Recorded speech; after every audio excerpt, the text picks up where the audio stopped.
Olivia Vadillo Serra Rojas para que nos dé su palabra a nombre del secretario técnico de la Confederación.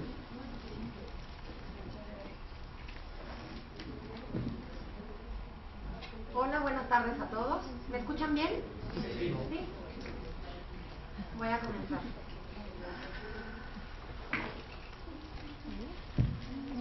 Ubi societas ibi jus, dice una bella sentencia del derecho romano.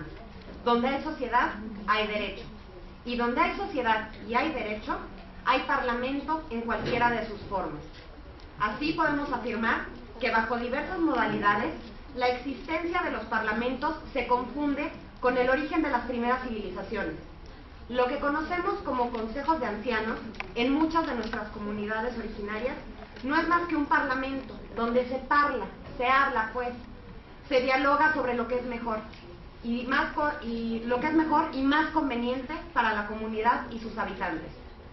La historia de la organización política en Tlaxcala durante la época prehispánica nos refiere que su gobierno estaba encomendado a un senado y este estaba constituido por 4 personas distinguidas. Cuando Hernán Cortés solicitó a los tlaxcaltecas permiso para pasar por su territorio rumbo a Tenochtitlán, mediante la embajada de 4 principales zempoaltecas, la mayor oposición a dejarlos pasar provino de Xicoténcatl, Axayacatzin y Xicoténcatl el Viejo, quienes argumentaron en el Senado que el vaticinio de la llegada de los hombres blancos y bárbaros podía ser un engaño, y que esos caminantes del oriente tal vez no fueron lo que esperaban, como lo predecía la famosa profecía del regreso de Quetzalcóatl y la profecía del dios Camaxtli. Este discurso, contrario a la opinión de Mexicatzin, señor de Ocoteluco, decidió los enfrentamientos con los españoles, los cuales le serían adversos a la República. El 2 de septiembre de 1519, Xicoténcatl enfrentó a Cortés en el desfiladero de Teocantzingo, con resultados adversos. Al día siguiente, combatió en los llanos del mismo lugar, sin que viesen coronados sus esfuerzos las armas tlaxcaltecas. La deserción de las divisiones de Ocoteluco y las de Tepeticpac por las intrigas de Mexicatzin disminuyó las fuerzas de Xicoténcatl, quien, pensando que los hombres rubios ganaban con el apoyo del sol, intentó vencerlos en un combate nocturno, que también le fue adverso. El Senado, al conocer esta última derrota, optó por ofrecer la paz a Cortés, ordenando a Xicoténcatl suspender las hostilidades. La paz se hizo en el cerro de Zompantepec el 7 de septiembre de 1519, concertada en términos de una alianza amistosa entre las dos naciones. Una vez pactada la paz, Hernán Cortés arribó con su ejército a Tizatlán el 23 de septiembre de 1519. Xicoténcatl Huehue les concedió aposentos a sus nuevos aliados en el palacio, en donde les ofreció diversos presentes. Es, pues, sin duda, el Parlamento una forma de dirección que ha acompañado a las civilizaciones en todas las épocas de la humanidad. Hoy en día, una práctica contemporánea es la actuación conjunta de varios parlamentos unidos por razones de continuidad geográfica, de ideologías comunes o de sentimientos de pertenencia a un núcleo humano determinado. Así nació hace un siglo la Unión Interparlamentaria Mundial, que si bien en un principio reunía solamente los parlamentos de pocos países, cuenta en la actualidad con la participación de 146 miembros y 7 más asociados. Es sin duda la más genuina representación de la voluntad de los pueblos para construir un espacio de diálogo, de acción, que contribuya al desarrollo social y a la paz mundial. En efecto, en los foros parlamentarios internacionales están representadas todas las tendencias. Acuden, pero también participan, con derecho de voz y voto, diputados del partido en el poder, así como diputados de la oposición, quienes pueden externar opiniones sin que nadie impida su libre expresión. En los últimos años, los legisladores han asumido un papel prominente en la gestión de los asuntos públicos, como resultado del impulso democratizador. El hecho de que 181 de los 192 estados existentes en el mundo tengan parlamento es prueba de su creciente importancia. Al respecto, cabe preguntarse, ¿por qué son tan importantes los parlamentos en el contexto internacional? Sin duda, cada vez más se reconoce el papel que ocupan estos. Es crucial, desempeñan un papel muy importante en la gestión de los asuntos que interesan a la sociedad. Esta es su tarea. Su trabajo va más allá del ámbito nacional. Por ello, la diplomacia parlamentaria se involucra cada vez más en organismos internacionales con objeto de dar peso y legitimidad a sus decisiones. Montesquieu, en El espíritu de las leyes, menciona que la libertad política solo existe cuando no se abusa del poder, pues la experiencia nos muestra constantemente que todo hombre investido de autoridad abusa de ella. Por ello, para impedirlo, es necesario que por la naturaleza misma de las cosas, el poder limite al poder. Con esta afirmación encontramos un principio fundamental que respalda la existencia del ejercicio diplomático de los parlamentarios, quienes ejercen un papel decisivo en la conducción de todos los asuntos públicos. En el marco de este escenario y de esta importante conmemoración, valdría la pena destacar el papel de los organismos internacionales y del rol que ocupamos para defender nuestra identidad. Y hablo particularmente de la presencia indígena en los parlamentos de América y el mecanismo denominado Parlamento Indígena de América. Este escenario nos permite consolidar el papel de la Unión Interparlamentaria Mundial como mediador de muy alto nivel y considerar, por lo mismo, los esfuerzos regionales que se han llevado a cabo en el seno del Parlamento Latinoamericano y los parlamentos regionales, Parlamento Andino, Centroamericano, Amazónico, el Parlamento Indígena, sin olvidar a la Confederación Parlamentaria de las Américas, que muy dignamente encabeza la diputada Cristina Ruiz Sandoval. El Parlamento Indígena es la expresión necesaria del reconocimiento de una identidad americana que sale a flote. Es un mecanismo que integra a representantes de este sector en un espacio de representación, en donde se dirimen decisiones y acciones en favor de las comunidades de origen, los pueblos originarios y las comunidades autóctonas. En la búsqueda de ser escuchados y atendidos en sus demandas hace casi 20 años, se conformó este mecanismo de representación, que integra a los legisladores de América de origen indígena. Actualmente, la sede se encuentra en Managua, Nicaragua, y el presidente del Parlamento Indígena es el diputado peruano Hugo Carrillo. La multiplicación de encuentros interparlamentarios, que en una u otra forma se ha intensificado durante los últimos años, Todos los parlamentarios indígenas promueven ejercicios de cooperación bilateral y la mayoría ha creado grupos bilaterales de amistad. Actualmente se encuentran muchas representaciones indígenas en los parlamentos de América, destacándose Bolivia, Perú y Venezuela, que incluso tienen bancada indígena que los representa en el Parlamento Indígena de América. Se suma a estos un número creciente de grupos de trabajo y apoyo de parlamentarios que se reúnen para tratar temas de interés mutuo. La tendencia es claramente perceptible. Cada vez más cámaras dedican tiempo y recursos a la cooperación regional y en donde el tema indígena es tomado como uno de los principales en la agenda. De ahí que la duplicación y superposición entre diversas organizaciones parlamentarias regionales plantee ciertos problemas. Un diputado o senador, por ejemplo, del Cono Sur, podría ser miembro del Parlamento del Pacto Andino, del Parlamento Latinoamericano y de la Confederación Parlamentaria para las Américas. Un parlamentario magrebí podría formar parte del Consejo Consultivo de la Unión del Magreb o de la Unión Interparlamentaria Árabe, de la Unión Parlamentaria Africana, de la Asamblea Parlamentaria de la Francofonía y del Parlamento Panafricano.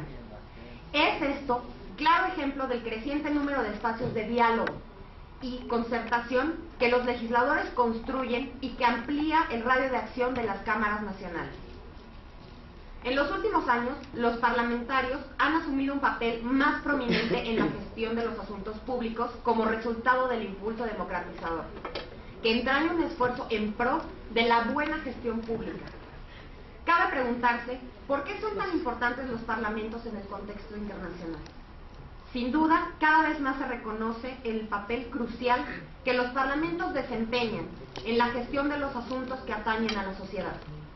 En esta tarea, los parlamentos trabajan tanto en el ámbito nacional como en el internacional, y en ese tenor también está la fuerza del papel de los parlamentos y sus integrantes en los cada vez menos constantes conflictos interestatales, los cuales han venido siendo reemplazados por conflictos bélicos internos, que han provocado pérdidas de millones de vidas, como los lamentables casos de la guerra de Yugoslavia entre 1992 y 1995, y el conflicto de Ruanda en 1994, por tan solo citar algunos. Es pues menester de nosotros, en el marco de la diplomacia parlamentaria, reconocer el papel del Parlamento indígena como organismo de cooperación e intercambio, y de ahí considerar los esfuerzos regionales de nuestras organizaciones, tales como el Parlatino, las instancias parlamentarias regionales como Parlamento Andino, Centroamericano, Amazónico, Confederación Parlamentaria de las Américas y el Foro Interparlamentario de las Américas, que han dado cabida a espacios de representación a los indígenas en estos foros sin distinción alguna, e incluso presentando propuestas y ponencias en sus lenguas e idiomas originales. De sobra sabemos que los parlamentos son la expresión de tolerancia y reflexión, de meditación de acciones y aplicación de las ideas cuyo resultado es consensuado en la mayoría de las veces por el producto de análisis exhaustivos, en un ámbito plural y tolerante. Por ello, no se puede tener un discurso democrático si éste no es incluyente. Cualquier acción o fundamentación de gobierno debe contener la aportación que desde los parlamentarios indígenas se da por temas de suma relevancia, tales como identidad, preservación de recursos, costumbres, el idioma, la salud, educación, preservación de medio ambiente, migración, la cultura y las tradiciones, por tan solo citar algunas. Todo ello por el bien común de nuestros pueblos, más aún cuando las decisiones implican efectos directos a la sociedad, ya sea de carácter político, económico o social, de seguridad internacional o bien de carácter cultural. La multiplicación de intercambios interparlamentarios en una u otra forma ha cobrado dimensiones extraordinarias durante los últimos años. Todos los parlamentos realizan cooperación bilateral de algún tipo. Se suma a esto un número creciente de grupos de trabajo y apoyo de parlamentarios que se vinculan para tratar temas de interés mutuo.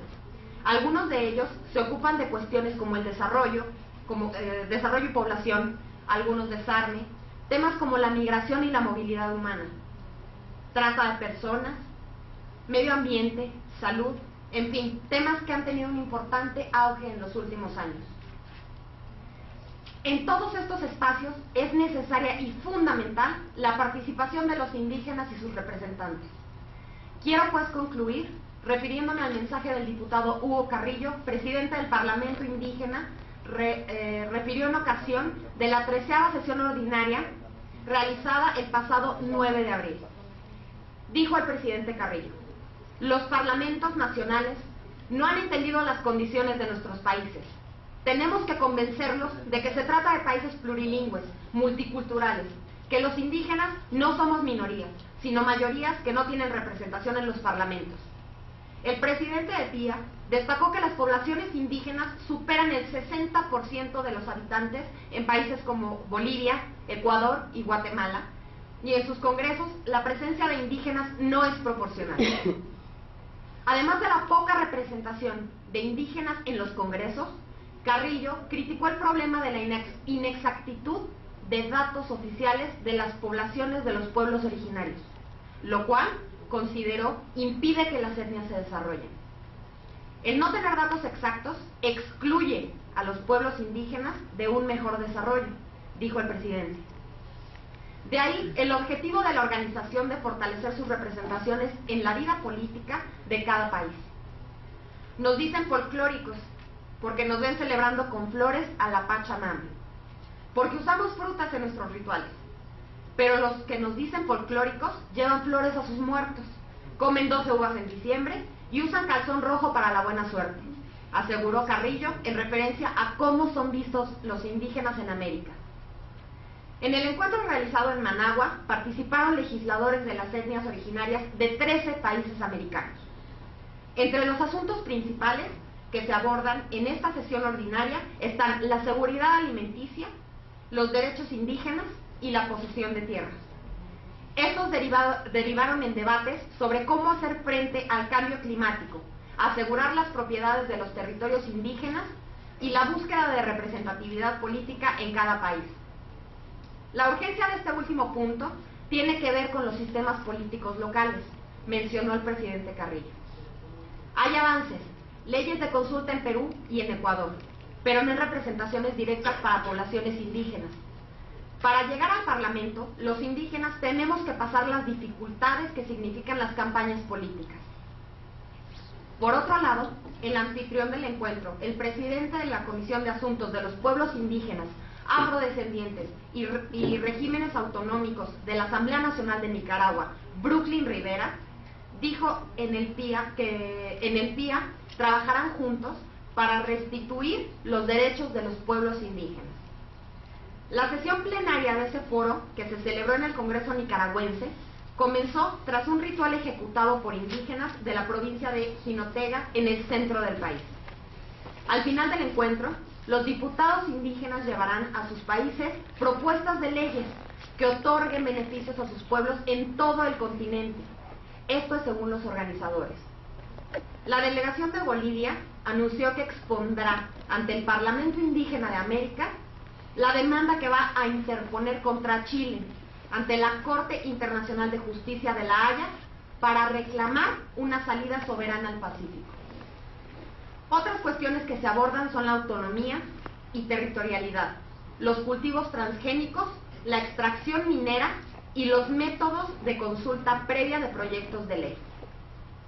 La cumbre incluyó una visita a los indígenas de Monimbó, en la provincia de Masaya, 28 kilómetros al sureste de Managua.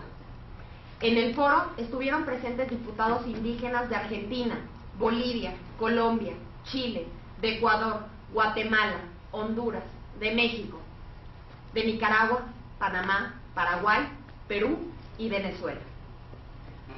Con estas palabras esperamos demostrar la importancia que las naciones deben otorgar a los grupos indígenas y la importancia que tienen los parlamentos.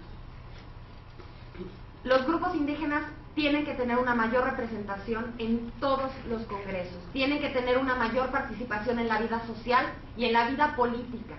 Esto a nivel nacional, a nivel internacional, se deben escuchar las voces. Muchas gracias a todos.